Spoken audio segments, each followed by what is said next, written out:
J'avais prévu de faire une petite balade dans la Colle Noire, mais aujourd'hui c'est jour de chasse, battu au sanglier, donc on va essayer de pas trop s'y frotter. J'ai pas envie de me prendre une balle. Voilà. Donc on va les laisser chasser, réguler les populations de sangliers. Et puis nous on va partir sur un autre versant. Voilà. Allez, c'est parti. Alors là je suis sur le parking moi j'appelle ça le parking de la Colle Noire. Voilà, ça se prend.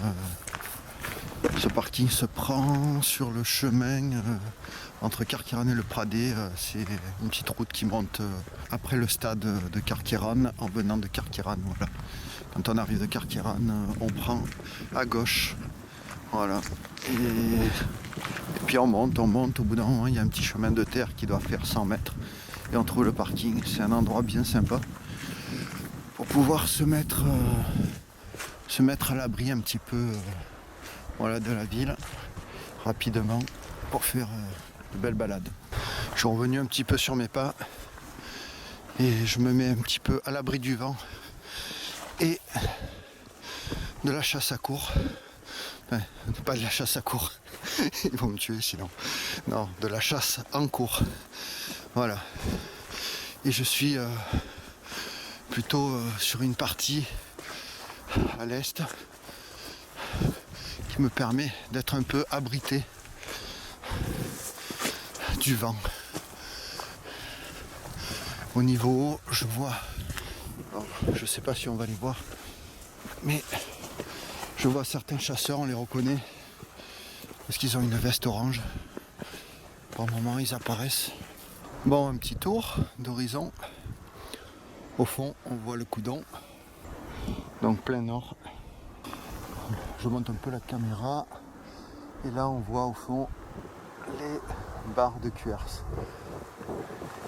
Je vais essayer de zoomer pour vous montrer. Alors je sais pas, je vais me casser la figure sûrement. Voilà, là je vais beaucoup mieux. Et là on commence à voir, donc je vais zoomer. On voit la neige au fond. Donc là on est sur les hauteurs du Haut-Var. Côté vraiment Canjuers, La Chaîne, Bargem. Alors en baladant,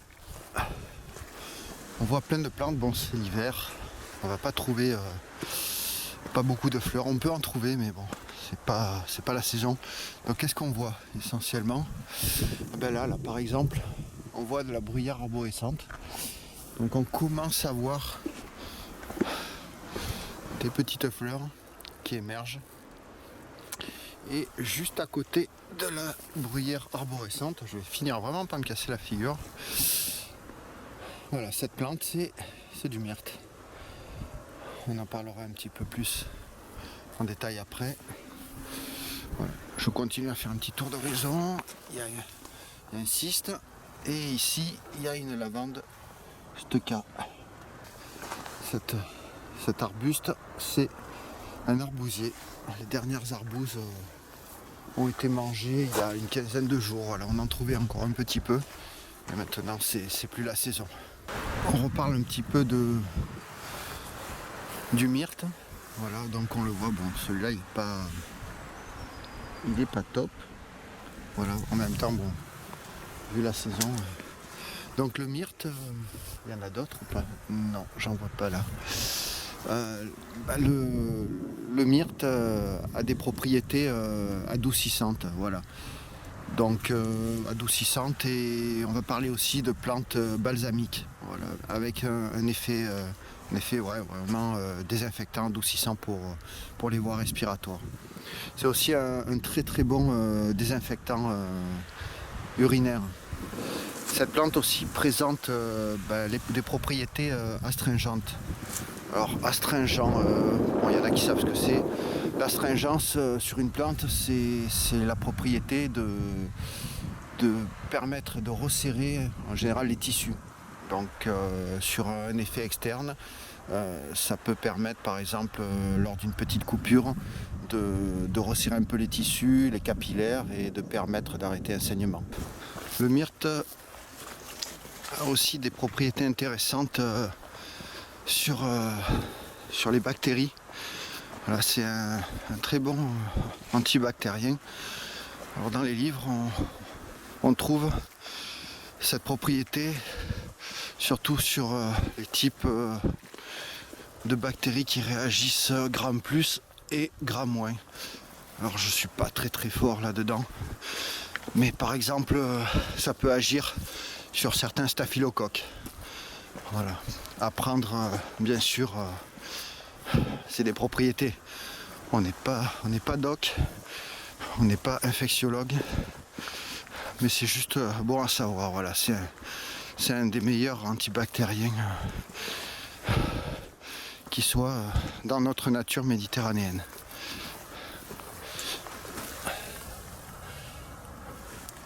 Encore quelques spécimens de myrte avec des belles feuilles, cette fois-ci un peu plus grosses, un peu plus grasses, presque coriaces.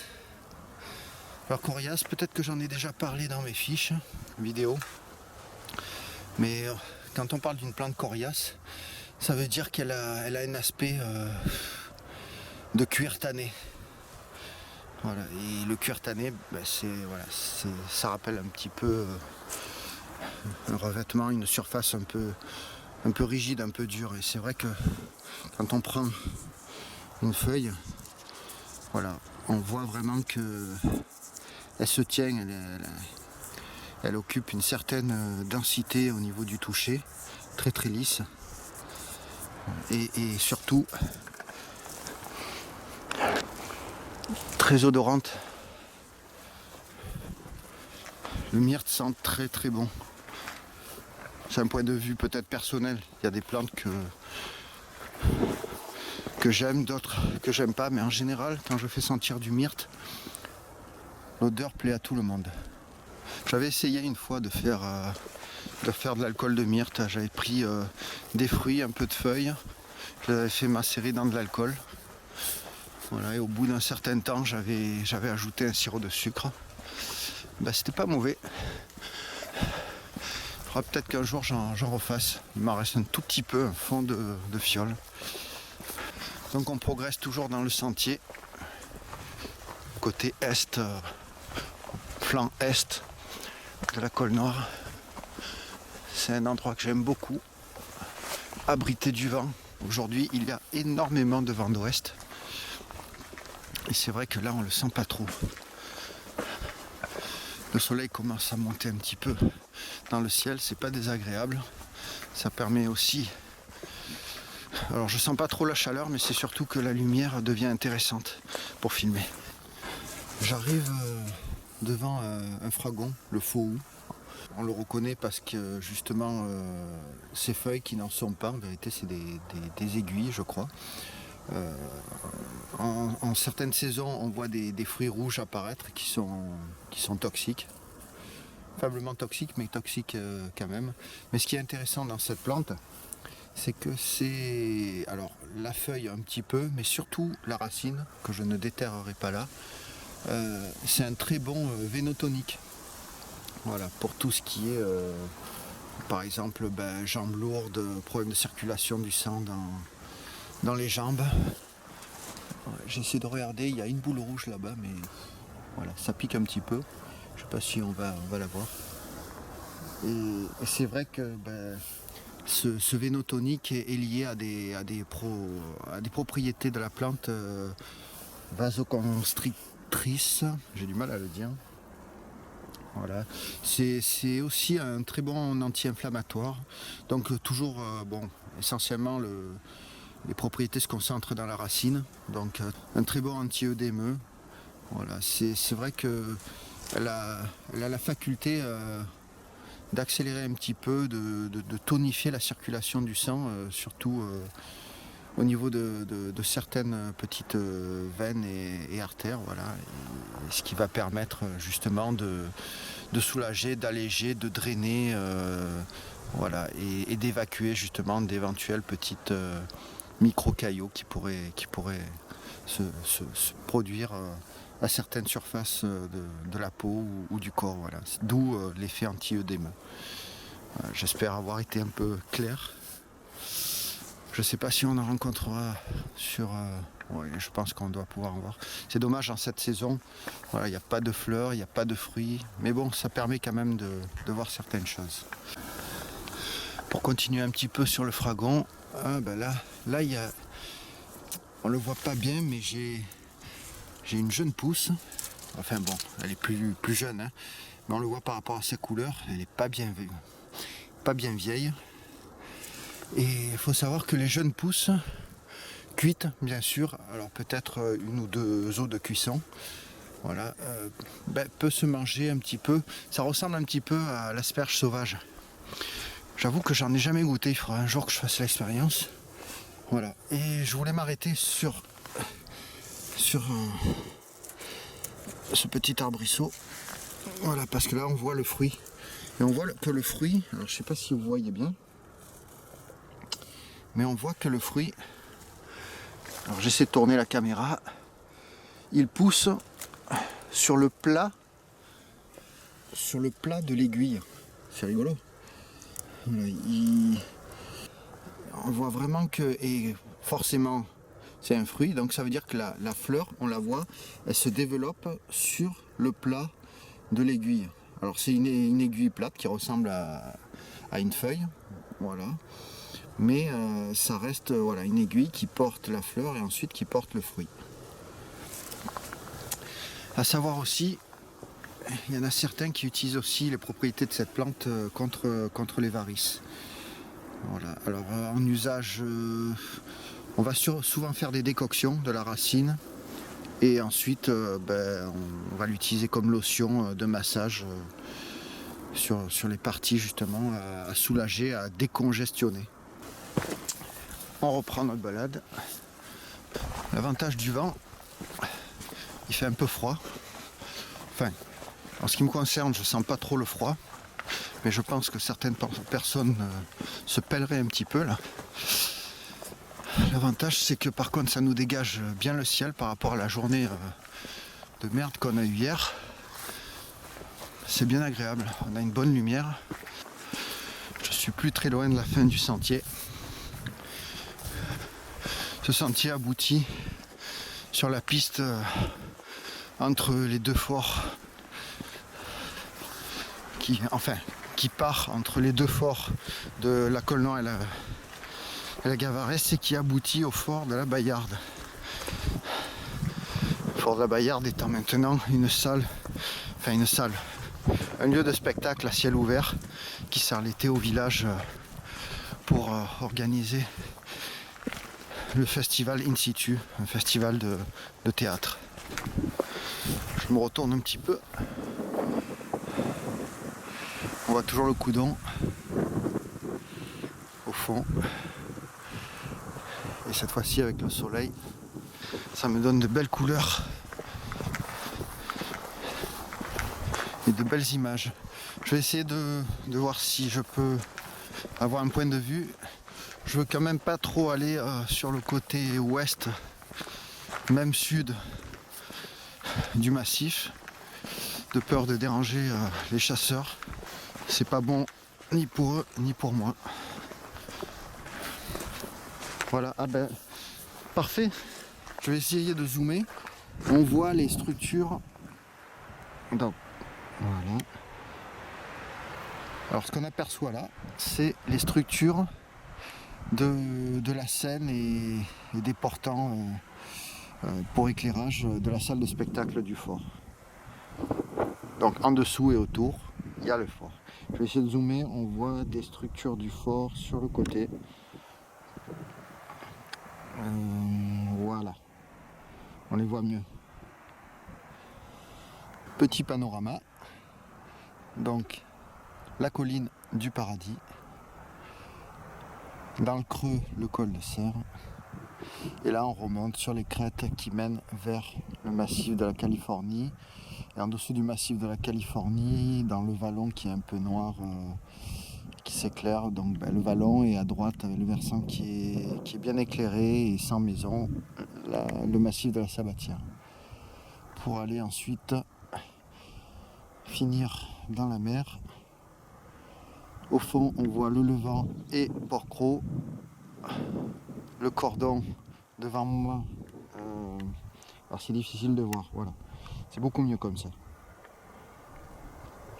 Donc au fond, le Levant, Port-Cros, le cordon devant moi, c'est le double tombolo qui mène à la presqu'île de Gien, et au fond on voit Porquerolles. Difficile avec la lumière en face d'avoir une image nette. Une plante intéressante et très répandue dans les collines ici, c'est l'asphodèle.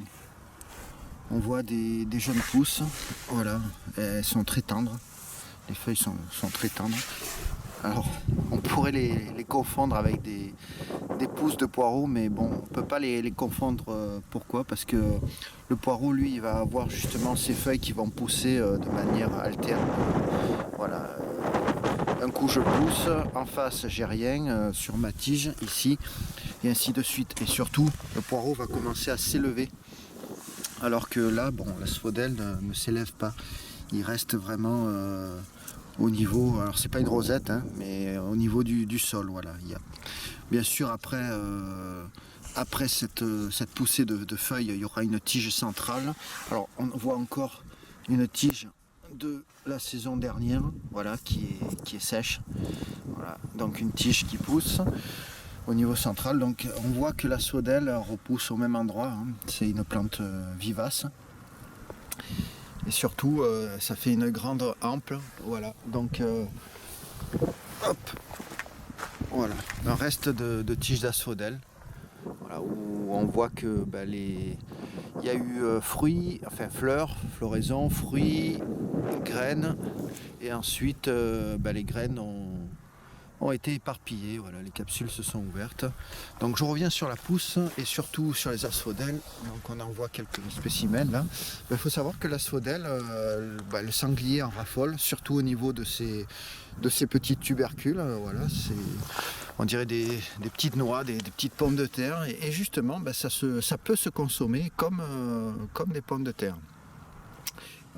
Alors dans certains endroits, l'asphodèle, selon l'espèce, peut être protégé. Donc voilà, attention au prélèvement, toujours pareil. Voilà, nous là ici on est dans un massif protégé, donc on ne prélève pas, on protège, on regarde, on peut sentir bien sûr.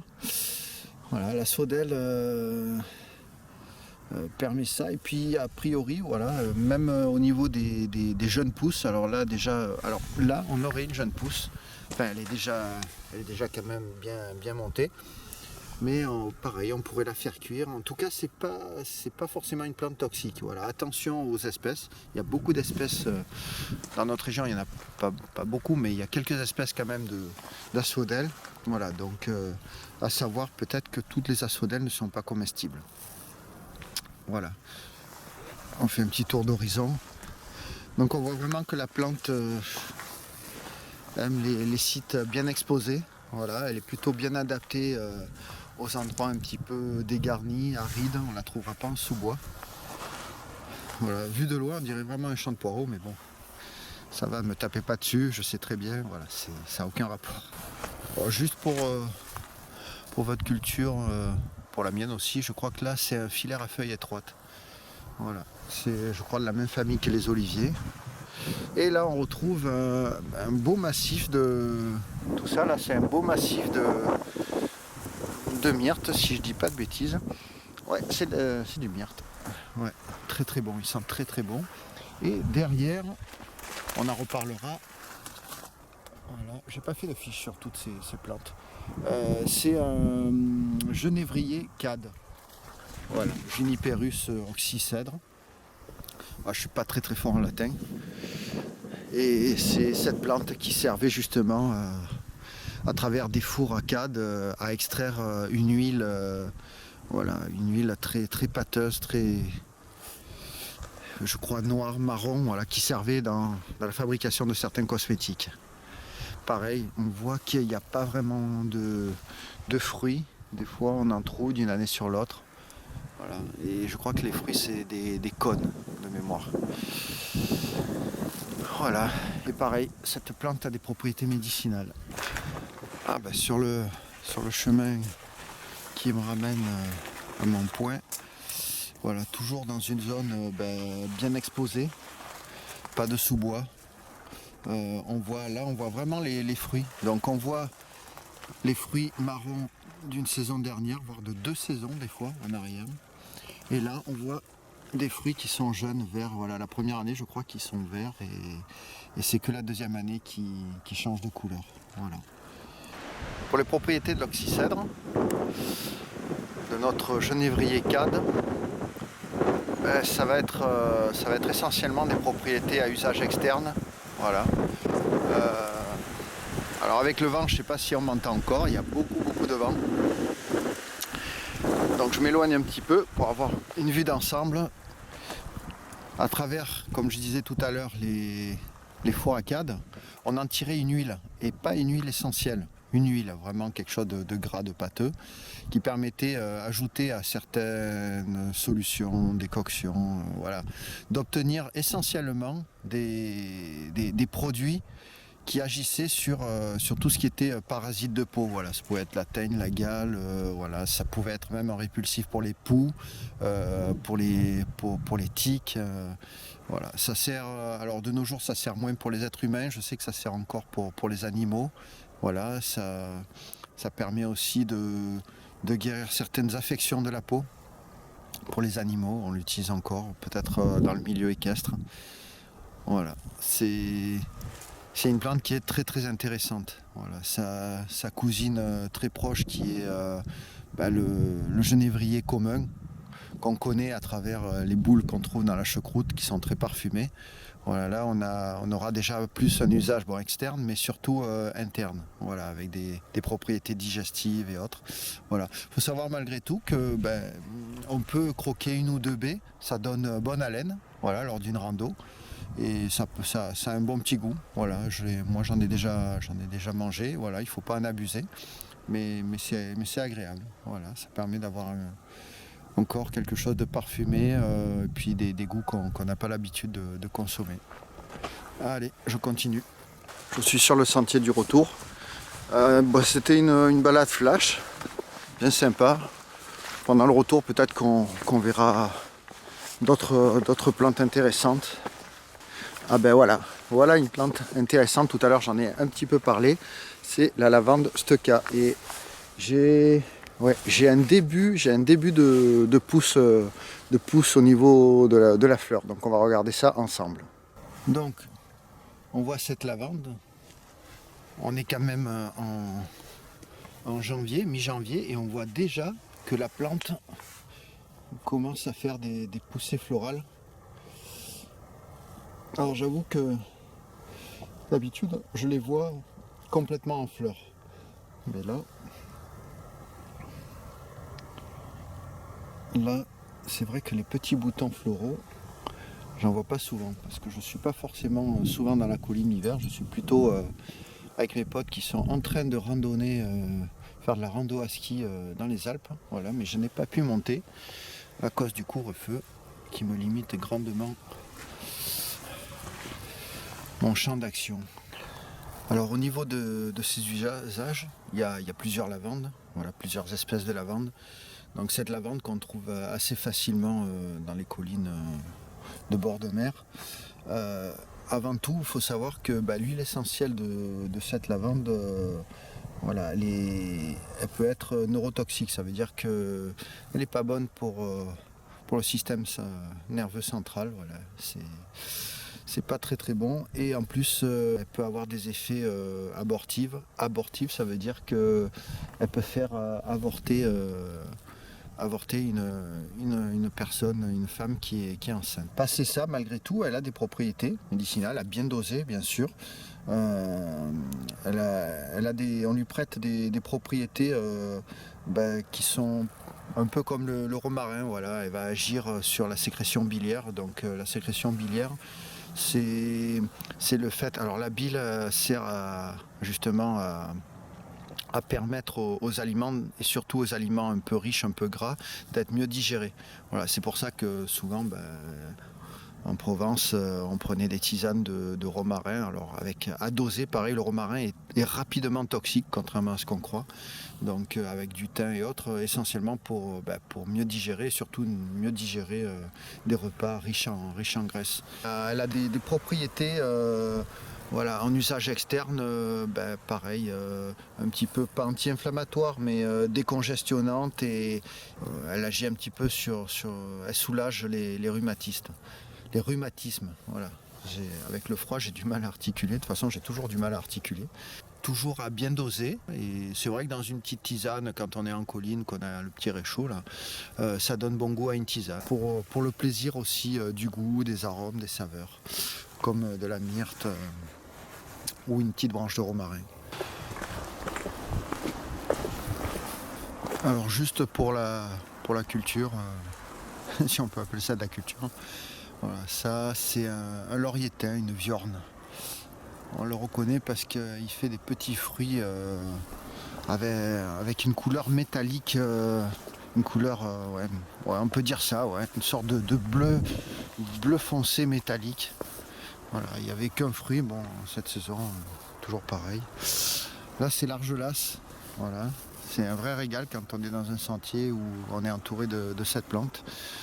On a les bras rayés, enfin on a tout de rayé, voilà, on finit, on est pas rayé, on est rouge. Voilà, je crois que c'est son vrai terme, son vrai nom, c'est un calicotum épineux. Et ici on a le chêne kermès, pareil, comme l'argelasse. Voilà, quand on est coincé là-dedans, on se pique un petit peu parce que c'est un chêne qui est très très piquant au niveau des feuilles. Ici on a un pistachier lentisque qui ne fait pas de pistache. Voilà, je crois que dans le temps ils extrayaient une essence, une huile, une essence qui était en partie un constituant de l'essence de térébenthine. Mais voilà, j'ai pas trop fait de recherche dessus. Il n'y en a pas beaucoup ici. Voilà, on voit beaucoup vraiment dans cette colline là, beaucoup de bruyères arborescentes. Justement, oui. À nouveau un pistachier lentisque ici, donc du chêne kermès avec juste derrière, on voit une petite branche de chèvrefeuille. Voilà. Alors je sais pas quelle espèce c'est. Voilà, mais pareil, elle n'est pas en fleurs. En cette saison, voilà, tout est vert. Il n'y a pas vraiment de couleur. C'est assez uniforme. Il n'y a pas de fleurs, il n'y a pas de fruits. Un filaire à feuilles étroites, encore une fois. Un myrte avec les feuilles qui sont vraiment presque noires, brunies par la saison froide. Elle se tache de couleurs très foncées. J'aurais aimé vous montrer, là encore, on a des cystes. Voilà. Je crois que c'est des cystes à feuilles rondes. Je suis pas très fort en cystes. Et là on voit tous ces arbres morts. Voilà, on dirait. Alors ça a bien repoussé, mais il y a plus d'une dizaine d'années, je dirais même 15 ans maintenant, il y a eu un violent incendie dans la Colle Noire, surtout sur le versant ouest.